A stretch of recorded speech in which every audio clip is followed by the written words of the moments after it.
अस्सलाम वालेकुम जी।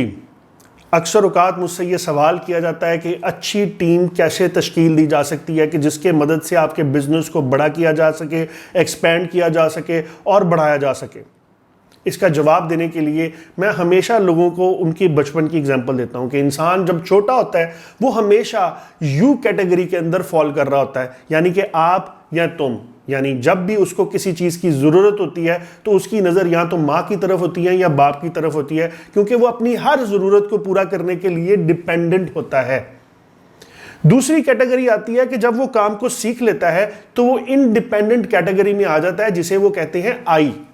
यानी आई से मुराद कि जब उसे कहा जाता है कि मैं तुम्हारे लिए ये काम कर दूं तो वो कहता है मैं खुद कर लूंगा क्योंकि अब मुझे ये काम आ गया है। और उस वक्त जो आपकी एज होती है, आप हर काम खुद करना चाहते हैं और खुद करने की कोशिश करते हैं और उसको सीखते हैं। इसे कहते हैं इंडिपेंडेंट कैटेगरी। फिर तीसरी कैटेगरी आती है जिसे कहते हैं इंटरडिपेंडेंस। ये सिखाना बहुत ज्यादा जरूरी है, जिसे हम कहते हैं वी कैटेगरी।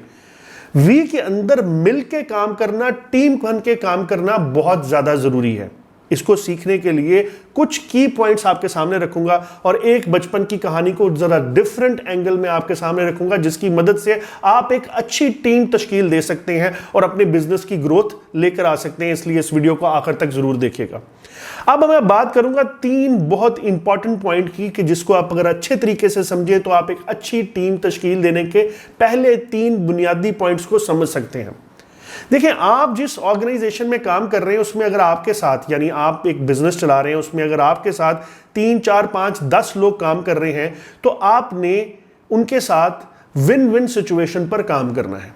अब सवाल ये पैदा होता है कि विन विन सिचुएशन क्या है। 3 तरह की सिचुएशंस होती हैं इंसान के अंदर निगोशिएशन करते वक्त, यानी आपस में डीलिंग करते हुए। फॉर एग्जाम्पल, अगर आपका एम्प्लॉय तनख्वाह बढ़ाने के लिए कह रहा है या कोई कन्फ्लिक्ट आ गया है या कोई प्रॉब्लम आ गया है और आप एक अच्छी टीम तश्कील नहीं दे पा रहे, तो वहां पर कुछ तरह से लोग डील करते हैं और उनके डील करने के तरीके को डिफरेंट किस्म की निगोशिएशन स्ट्रेटेजी से लिंक किया गया है। पहली को मैं बताता हूं, उसे कहते हैं लूज विन स्ट्रेटेजी।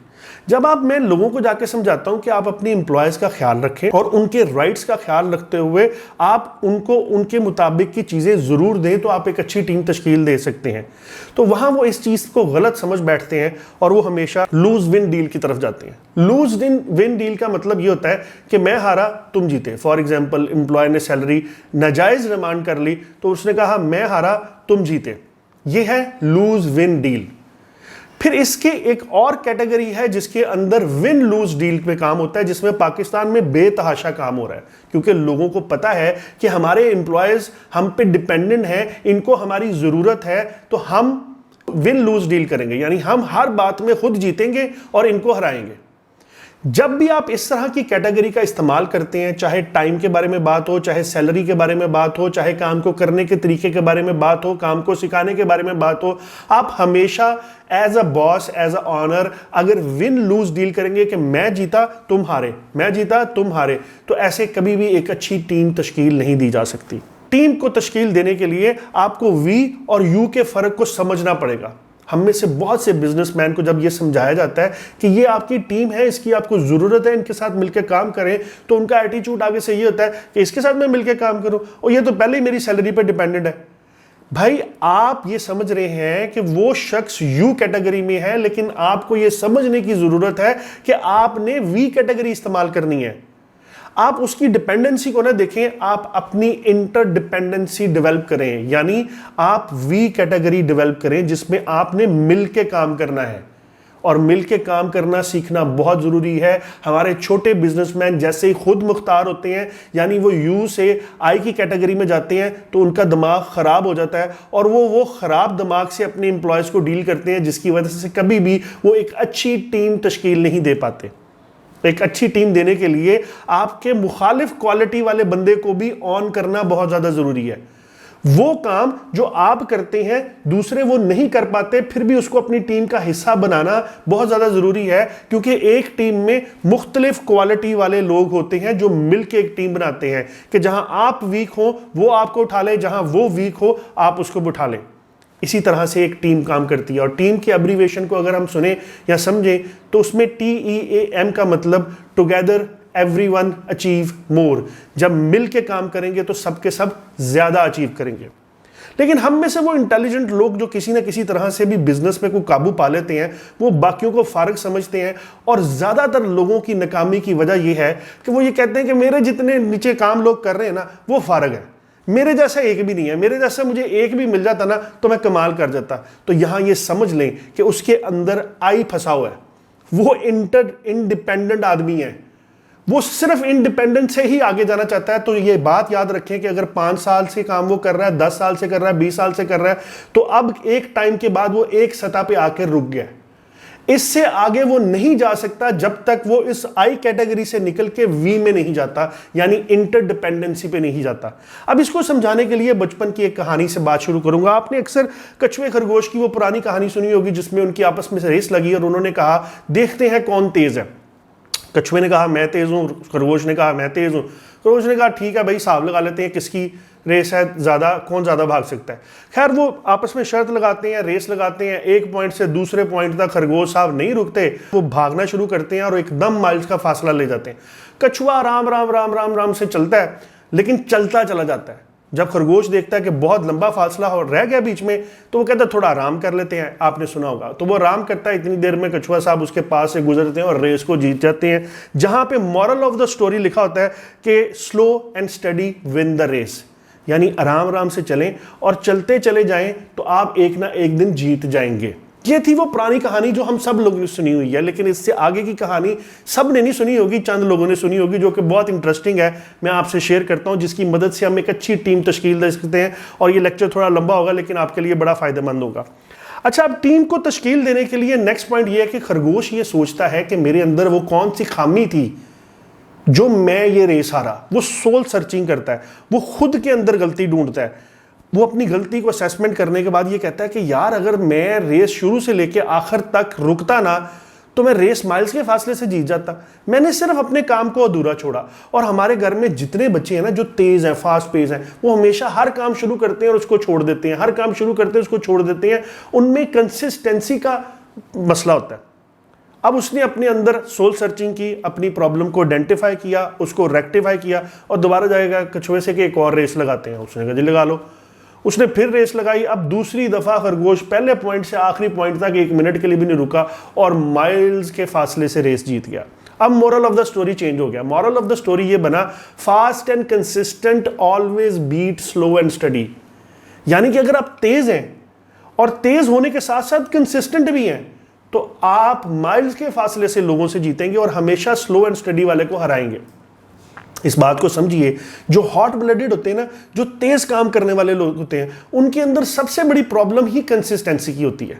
वो एक जगह पे टिकते नहीं है और एक जगह पे टिक जाए तो वहां से बोर हो जाते हैं, उनका दिल नहीं लगता। तो उनके लिए जिस काम को शुरू किया है उसको पूरा करना सिखाना चाहिए, तब वो आपकी टीम का एक अच्छा हिस्सा बनेगा। आप देखिए आपके नीचे जो एम्प्लॉय हैं, उनमें से स्लो कौन है, उनकी अलग स्ट्रेटेजी है, उनमें तेज कौन है, उनकी अलग स्ट्रेटेजी है, जो आगे जाके मैं डिस्कस करूंगा।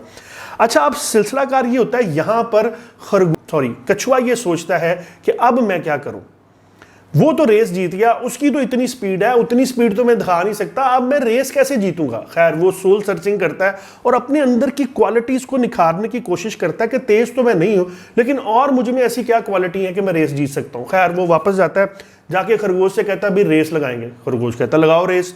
उसने कहा रेस तो मैं लगाऊंगा, कछुआ कहता है, लेकिन ट्रैक मेरी मर्जी का होगा। उन्होंने कहा जितना मर्जी लंबा ट्रैक रख, मैंने नहीं सुना, मैं तो जीतूंगा। खैर उनकी आपस में रेस लग जाती है। अब रेस लगती है तो खरगोश साहब भागते हैं और वो आखिरी पॉइंट तक रुकने का नाम नहीं लेते। लेकिन जब वो देखते हैं कि आखिरी पॉइंट पे मैं पहुंचने वाला हूं, उसके और वो आखिरी पॉइंट के दरमियान एक नदी आती है और वो ये देखता है कि इस नदी को तो मैं पार नहीं कर सकता। और वो वहां बैठ के सोचता है कि अब मैं कैसे तैरूं। इतनी देर में काफी अरसा लगा के आराम आराम से खरगोश, कछुआ पीछे से आता है और वो आने के बाद पानी में डुबकी लगाता है, दूसरी तरफ से निकलता है और रेस जीत जाता है। Moral of the story change हो जाता है। मॉरल ऑफ द स्टोरी बनता है, first identify your core competencies, then change the playing field that suits to your core competency. सबसे पहले जो आपकी अपनी कंपिटेंसी है ना, उस पर नजर रखें, दूसरे की तेजी की तरफ नहीं। दूसरे का मुंह लाल देख के अपने मुंह पे चपेड़े ना मारें। आप सबसे पहले ये देखें कि आपके अंदर अच्छा क्या है और वो असेसमेंट करें। वो चीज़ों को असेसमेंट करने के बाद आपकी प्लेइंग फील्ड, आपके मैदान को अपनी क्वालिटीज़ के मुताबिक एडजस्ट करें ताकि दूसरा तेज़ होने के बावजूद भी आपका मुकाबला ना कर सके। तो उसने कहा कि अपने आप को देखो और फिर उसके मुताबिक रेस को लेकर आगे चलो। अच्छा, अब यहां पर रेस अभी भी खत्म नहीं हुई। अब हुआ ये कि इतनी रेस लगाने के बाद कछुआ और खरगोश आपस में दोस्त बन गए। अब दोस्त बनने के बाद उन्होंने कहा कि हम टीम बन के चलते हैं और इतनी तेजी से रेस लगाते हैं जितनी तेजी से हम अकेले अकेले कभी भी नहीं जा सकते। तो वो रेस लगाते हैं, होता ये कि खुश्की वाले हिस्से में खरगोश कछुए को अपने ऊपर बैठाता है और वो भागता है, और वो इतनी स्पीड से भागता है कि जितनी स्पीड से कछुआ नहीं जा सकता। फिर उसके बाद आता है पानी वाला हिस्सा। पानी वाले हिस्से में कछुआ खरगोश को अपने ऊपर बैठाता है और उसको उस पानी वाले हिस्से से क्रॉस करता है जहां पर से तेज होने के बावजूद खरगोश नहीं गुजर सकता, और दोनों का फास्टेस्ट टाइम में रिकॉर्ड ब्रेकिंग स्पीड और विनिंग स्टेज आती है। यहां पे मॉरल ऑफ द स्टोरी दोबारा चेंज हो जाती है।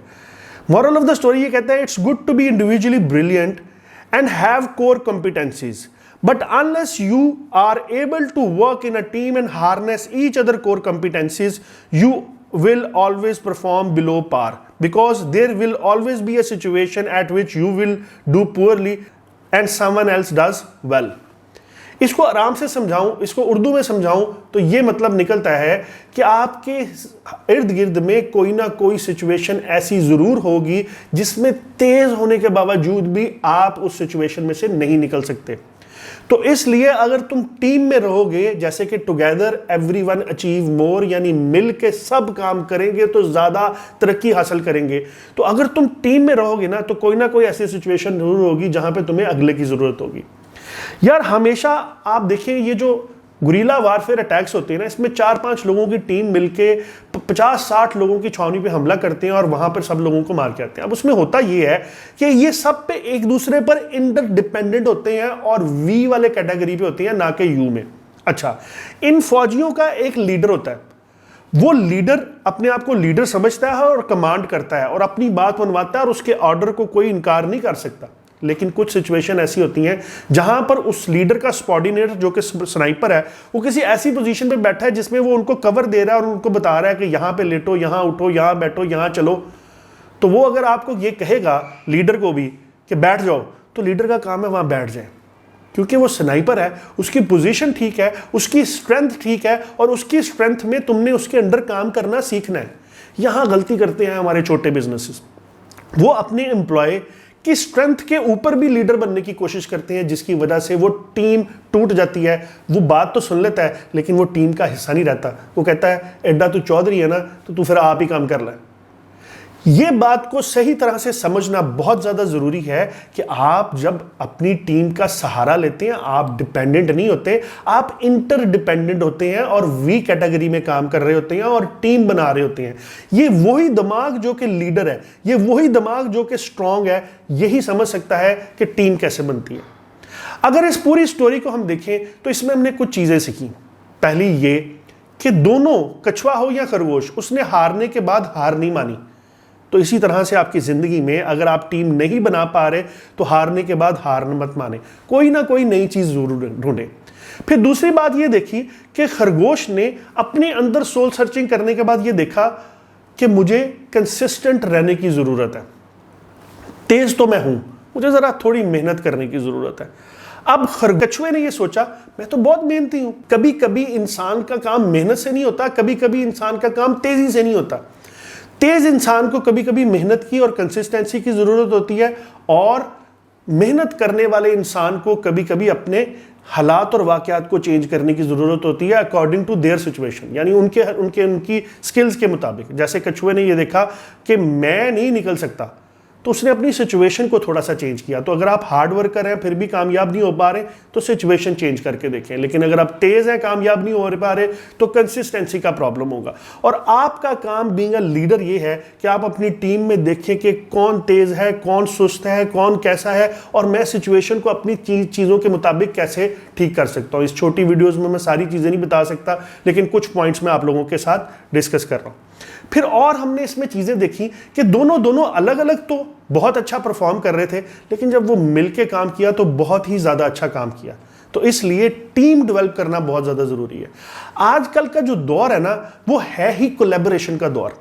अगर आप देखें करीम को, तो करीम की कोई गाड़ी अपनी है नहीं, उसने बहुत सारे लोगों की गाड़ियों के कोलैबोरेशन को करके एक यूनिट बना के ऐसा बिजनेस क्रिएट किया जिससे वो लाखों रुपए कमा रहा है।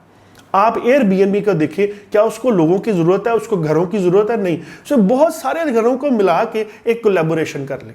इसी तरह से आप अगर एक अच्छी कोलैबोरेटिव टीम बना लेंगे तो कामयाबी इंशाल्लाह ताला आपके बिजनेस का मुकद्दर रहेगी। इसको बनाने के लिए बहुत से और पॉइंट की भी ज़रूरत है, लेकिन चूंकि ये वीडियो शॉर्ट है इसमें मैं इतने ही बताऊंगा। अगर कोई गलती कोताही हो तो उसके लिए माफ़ी। इंशाल्लाह मुलाकात होगी नेक्स्ट लेक्चर में। आप कमेंट्स में ज़रूर बताइएगा कि आपको कौन सा पॉइंट सबसे ज़्यादा अच्छा लगा। अल्लाह हाफिज़।